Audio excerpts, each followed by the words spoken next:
Good morning, all. Welcome to our YouTube channel. This is Study Books channel. இன்னைக்கு நம்ம பார்க்கக்கூடிய topic என்ன அப்படின்னா ஆம்ப்ளிஃபையர்.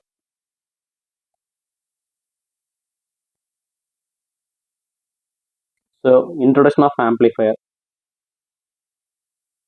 ஆம்ப்ளிஃபையருடைய டேர்ம்ஸ் என்ன அப்படின்னா பயாஸ் அண்ட் பயாஸ் ஸ்டெபிலிட்டி. இது ரெண்டும் ஆம்ப்ளிஃபையருடைய டேர்ம்.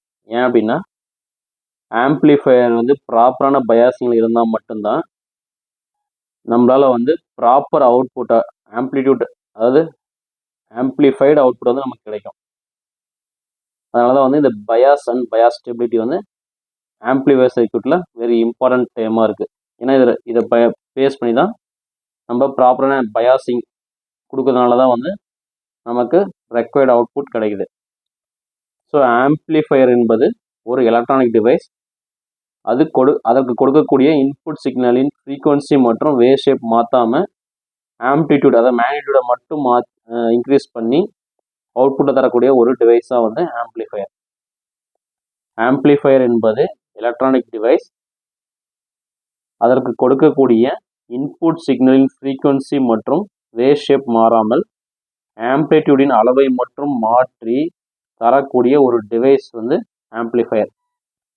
ஆம்ப்ளிஃபையராக டிரான்சிஸ்டர், ஃபெட்டு போன்ற ஆக்டிவ் காம்பனங்களை மட்டும் கொண்டு உருவாக்கப்படுகிறது. ஏன் ஆக்டிவ் காம்பனங்களை மட்டும் நம்ம பயன்படுத்தி நம்ம ஆம்ப்ளிஃபையர் சர்க்யூட்டில் யூஸ் பண்ணுறோம் அப்படின்னா, இந்த ஆக்டிவ் எலமெண்ட்கள் ஆக்டிவ் ரீஜனில் செயலாற்றுகிறது. ஏன்னா இந்த ஆக்டிவ் ரீஜனில் செயலாற்றினால் மட்டுமே சரியான ஆம்ப்ளிஃபிகேஷனை ஆம்ப்ளிஃபையரால் கொடுக்க முடியும். அதனால தான் இந்த ஆக்டிவ் எலமெண்ட் சொல்லக்கூடிய டிரான்சிஸ்டர், ஃபெட்டு இந்த மாதிரி போன்ற ஆக்டிவ் எலமெண்ட்களை ஆம்ப்ளிஃபையர் சர்க்யூட் யூஸ் பண்ணியிருக்கோம். நம்ம இந்த மாதிரி ஆக்டிவ் ரீஜனில் ஒர்க் பண்ண வைக்கல அப்படின்னா ஆம்ப்ளிஃபையருடைய அவுட்புட் ப்ராப்பராகவே இருக்காது, ஒரு ப்ராப்பர் ஏசி சிக்னலாக இருக்காது. ஸோ நம்ம பயன்படுத்தக்கூடிய ஆம்ப்ளிஃபையர்கள் டிரான்சிஸ்டரை ஆக்டிவ் எலமெண்ட்டாக கொண்டிருக்கும். எனவே இவைகள் டிரான்சிஸ்டராய்டு ஆம்ப்ளிஃபைட் எனப்படும். டிரான்சிஸ்டராய்டு ஆம்ப்ளிஃபையர்னு சொல்கிறாங்க. அதாவது இந்த ஆம்ப்ளிஃபையர் சர்க்யூட் டிரான்சிஸ்டர் யூஸ் பண்ணாலும் இது டிரான்சிஸ்டராய்டு ஆம்ப்ளிஃபையர் அப்படின்னு சொல்கிறாங்க. ஏன்னா டிரான்சிஸ்டர் பயன்படுத்தியிருக்கோம். டிரான்சிஸ்டர் ஆக்டிவ் ரீஜனில் செயலாற்றுகின்ற பொழுது மட்டுமே ஒரு ப்ராப்பரான ஆம்ப்ளிஃபைடு அவுட்புட்டை டிரான்சிஸ்டரில் கொடுக்க முடியும். ஸோ இப்போ டிரான்சிஸ்டரை ஆக்டிவ் ரீஜனில் ஒர்க் பண்ண வைக்கணும் அப்படின்னா நம்ம என்ன பண்ணோம் அப்படின்னா, இந்த பேஸ் எமிட்டர் ஜங்ஷனை ஃபார்வர்ட் பயாஸ்லும் கலெக்டர் பேஸ் ஜங்ஷனை ரிவர்ஸ் பயாஸ்லையும் நம்ம கனெக்ட் பண்ணியிருக்கணும். இந்த மாதிரி இருந்தால் மட்டும்தான் ஆம்ப்ளிஃபையரை ஆக்டிவ் ரீஜனில் ஒர்க் பண்ண வைக்க முடியும். நமக்கு ஆக்டிவ் ரீஜனில் ஒர்க் பண்ணால் மட்டும்தான் ஆம்ப்ளிஃபையர் சர்க்யூட்டால் ஒரு ப்ராப்பர் அவுட்புட்டை அவுட்புட்டில் தர முடியும். இதுதான் கான்செப்ட். ஸோ இப்போ ஆம்ப்ளிஃபையர் ஆனது ஆக்டிவ் ரீஜனில் செயலாற்றுகின்ற போது மட்டுமே அது லீனியராக இருக்கும். லீனியர்னா ஒரு கிராஜுவலாக இன்க்ரீஸ் ஆகும். இதுவே அதாவது இந்த மாதிரி இருக்கிறதுனால இன்புட்டில் கொடுக்கக்கூடிய ஏசி சிக்னலை அதனுடைய ஆம்ப்ளிடியூடை மட்டும் மாற்றி ப்ராப்பரான அவுட்புட்டாக கலெக்டர் அவுட்புட்டில் கிடைக்கும்.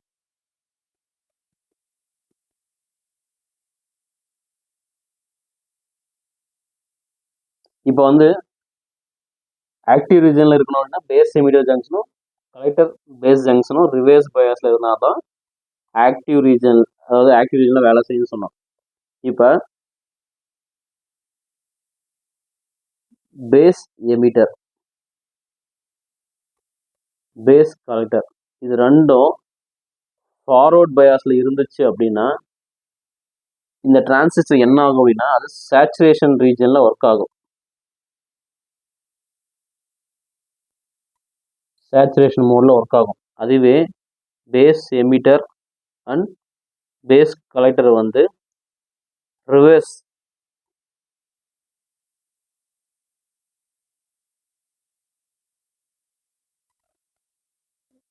பயாஸ் வந்துச்சு அப்படின்னா அது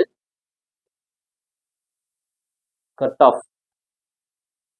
ஆஃப் நிலையில் ஒர்க் ஆகும். இதனால ஆம்ப்ளிஃபையரால் வந்து ப்ராப்பரான அவுட்புட் சிக்னல் வந்து அவுட்புட்டில் கொடுக்க முடியாது. அவுட்புட் சிக்னல் ப்ராப்பராக கிடைக்காது. இன்புட்டில் கொடுக்கப்படுகின்ற சிக்னலின் முழு சைக்கிளின் அளவும் டிரான்சிஸ்டரானது ஆக்டிவ் ரீஜனில் மட்டுமே செயலாற்றுகின்ற போது ஆம்ப்ளிஃபையருடைய ரெசிஸ்டன்ஸ் அல்லது பயாஸ் பேட்டரி போன்றவற்றில் சரியான முறையில் இணைப்பதனால் ஆம்ப்ளிஃபிகேஷனை பெற முடியும். அது இன்புட்டில் கொடுக்கக்கூடிய சிக்னலை வந்து முழுமையாக அவுட்புட்டில் நமக்கு கிடைக்கணும் அப்படின்னா டிரான்சிஸ்டர் வந்து ஆக்டிவ் ரீஜனில் ஒர்க் பண்ண வைக்கணும். ஆக்டிவ் ரீஜனில் ஒர்க் பண்ண வைக்கிறதுக்கு வந்து அதில் இருக்கக்கூடிய ரெசிஸ்டர், அதுக்கு அப்ளை பண்ணக்கூடிய பயாஸ் பேட்டரி, இதெல்லாம் வந்து சரியான முறையில் இருந்தால் மட்டும்தான் சரியான ஆம்ப்ளிஃபிகேஷன் வந்து நம்மளால் பெற முடியும். அதாவது இந்த ஆம்ப்ளிஃபையரோட டேர்மில் வந்து பயாஸ் அண்ட் பயாஸ் ஸ்டெபிலிட்டின்னு சொன்னோம் பார்த்தீங்களா. பயாஸ் அதாவது நம்ம ப்ராப்பராக பயாஸ் பண்ணுறதுனால தான் வந்து ஆம்ப்ளிஃபையரோட அவுட்புட் கொடுக்க முடியும். பயாஸ் ஸ்டெபிலிட்டி வந்து ஆம்ப்ளிஃபையர் வந்து ஒரு நிலையாக செயல்பட வைக்கணும், ஒரு கான்ஸ்டன்டாக செயல்பட வச்சா மட்டும்தான் நம்மளால் வந்து அவுட்புட் வந்து ரெக்வயர்டு அவுட்புட் வந்து நல்லா பெற முடியும். இப்போ நம்ம டிரான்சிஸ்டர் ஆஸ் ஏ ஆம்ப்ளிஃபையர்.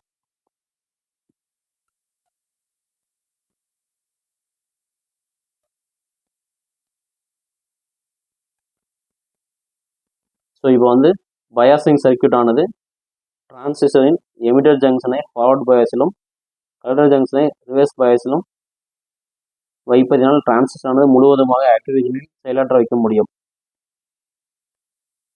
இப்போ வந்து ஒரு டிரான்சிஸ்டரை வந்து பயாசிங் பண்ணுறோம். அதில் வந்து எமிட்டர் ஜங்ஷனுக்கு வந்து ஃபார்வர்ட் பயாஸும் கலெக்டர் ஜங்ஷனுக்கு வந்து ரிவர்ஸ் பயாஸும் கொடுத்தா மட்டும்தான் டிரான்சிஸ்டர் வந்து முழுவதுமாக ஒரு ஆக்டிவ் ரீஜனில் செயலாற்ற வைக்க முடியும். இது சரியான முறையில் செயலாற்றணும் அப்படின்னா டிரான்சிஸ்டருடைய ஆப்ரேட்டிங் பாயிண்ட் ஒன்று இருக்குது. ஆப்ரேட்டிங் பாயிண்ட் அது கியூ பாயிண்ட் சொல்லுவாங்க. அதை வந்து சரியான முறையில் தேர்ந்தெடுக்கணும். இன்புட் சிக்னல் வந்து 0ஆக இருக்கின்ற போது பயாஸ் சர்க்யூட்னால் கிடைக்கப்படுகின்ற ஐசின்ற கரண்ட்டும் விசிஇ கலெக்டர் எமிட்டர் வோல்டேஜ் இது ரெண்டும் வந்து ஆப்ரேட்டிங் பாயிண்டாக இருக்குது. ஐசி அண்ட் விசிஇ இது ரெண்டும் நம்ம ப்ராப்பராக செலக்ட் பண்ணணும்.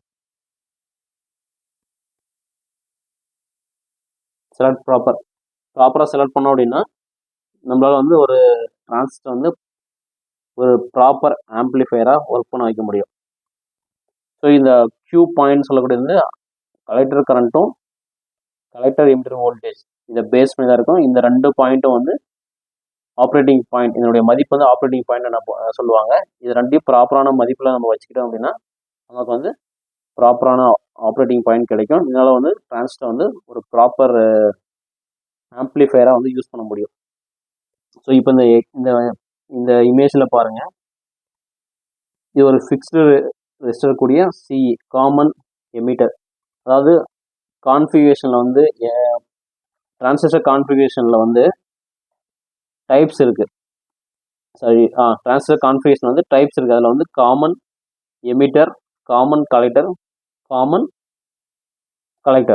Common emitter, common base, common collector, இந்த மாதிரி 3 டைப் இருக்குது. அதை வந்து நம்ம பின்னாடி வீடியோவில் பார்க்கலாம். இப்போ வந்து ஒரு சிம்பிள் சர்க்யூட் கொடுத்துருக்காங்க. இதில் வந்து இன்புட் வோல்டேஜ் நம்ம வந்து அப்ளை கொடுக்குறோம். இதை வந்து ஃபார்வர்ட் பயாஸில் செயல்படுவது விபிபி பேஸ் வந்து ஃபார்வர்ட் பயாஸில் செயல்படுத்தணும்.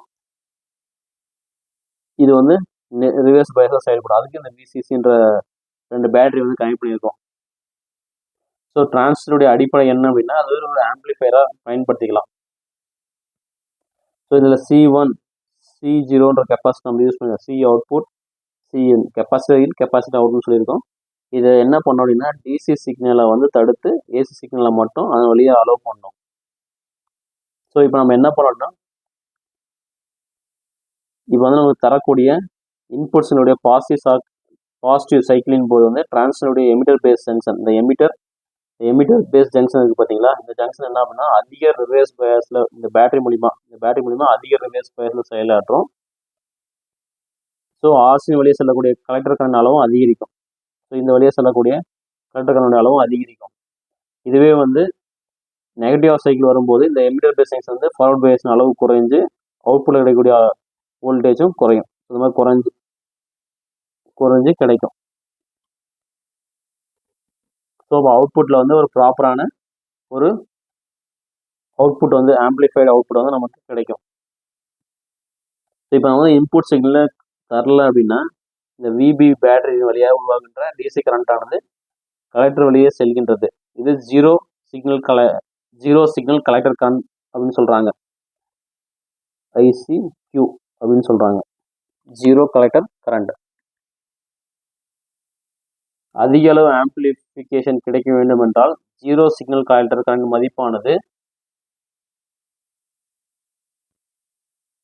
IC மேக்ஸ் கலெக்டர் கரண்டுடைய மேக்சிமம் மதிப்பு இருக்குமாறு பயாஸ் வோல்டேஜ் வந்து தேர்வு பண்ணணும்.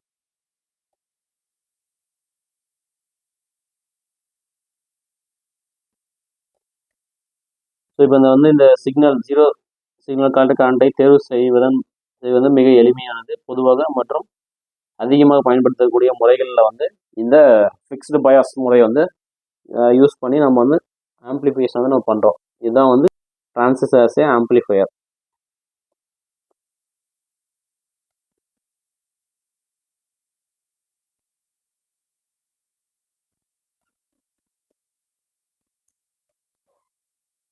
Thanks for watching our channel. Please support our channel. Thank you so much.